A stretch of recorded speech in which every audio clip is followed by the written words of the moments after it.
Spare, spare, কোথায় তুমি দুষ্টু ছেলে? বেরিয়ে এসো, সে কখন থেকে তোমায় খুঁজছি। তুমি কি আমায় ডাকছো স্প্যাঙ্ক? এই যে আমার বোকা বন্ধু, তুমি আমাকে একা ফেলে রেখে কোথায় গেছিলে? ক্ষমা করো, তবে জানো তো আমি 300 বছর পুরনো একটা জিনিস খুঁজে পেয়েছি। বাহ, 300 বছর! সাব্বাস! কোথায় সে জিনিস? আমাকেও দেখাও স্পেয়ার। এসো আমার সাথে স্প্যাঙ্ক। ওটা কি স্পেয়ার? এটাই তো সেই 300 বছরের পুরনো জিনিসটা, সেই 300 বছরের পুরনো ধুলো। স্পেয়ার, তুমি এসব বলছো নাকি? স্প্যাঙ্ক, তুমি কি জানো ঘরের সব কটা কোণ পরিষ্কার হলেও এই কোণটা গত 300 বছর ধরে পরিষ্কার হয়নি। আমার পূর্বপুরুষ থেকে আমি পর্যন্ত কেউ পরিষ্কার করেনি স্প্যাঙ্ক। তুমি আমার অনেক সময় নষ্ট করে দিলে স্পেয়ার, আমি চললাম। স্প্যাঙ্ক, তুমি তো তোমার বিরিয়ানিটা নিতেই ভুলে গেলে। ওকে, আমি ওটা পরে তোমায় প্যাক করে পাঠিয়ে দেব।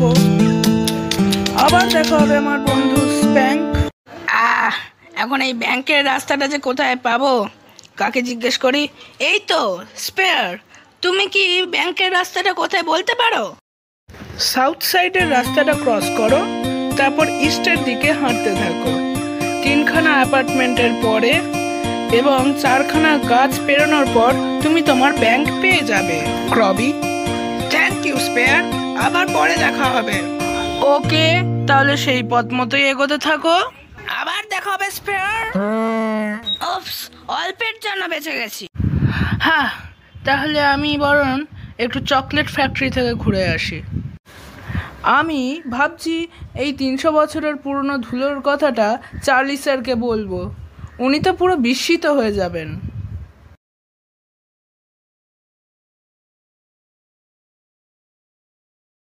কি বলছো নাকি তুমি স্পেয়ার? আপনি ঠিকই শুনেছেন চার্লি স্যার, আমাদের ঘরের ওই কোণটা গত 300 বছর ধরে পরিষ্কারই হয়নি। স্পেয়ার, তোমার নিশ্চয়ই জানা আছে এর জন্য আমি তোমার মাইনে কমিয়ে দিতে পারি। কেন স্যার, আপনার কাছে কি এর থেকেও পুরনো কোনো জিনিস আছে? ধুলোর দিক থেকে যদি ভাবা হয় তবে আমার কাছে 502 বছরের পুরনো ধুলো আছে। স্যার, আপনার কাছে যদি 502 বছর পুরনো ধুলো থাকে তবে আমার কাছেও 1000 বছর পুরনো বিরিয়ানি আছে।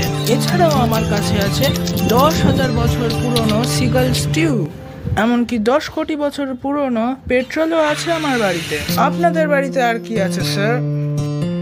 আমার বাড়িতে আছে 100 কোটি বছর আগেকার কয়লা। স্যার, সে তো আমার কাছেও 50,000 কোটি বছর আগেকার পুরনো হিরে আছে।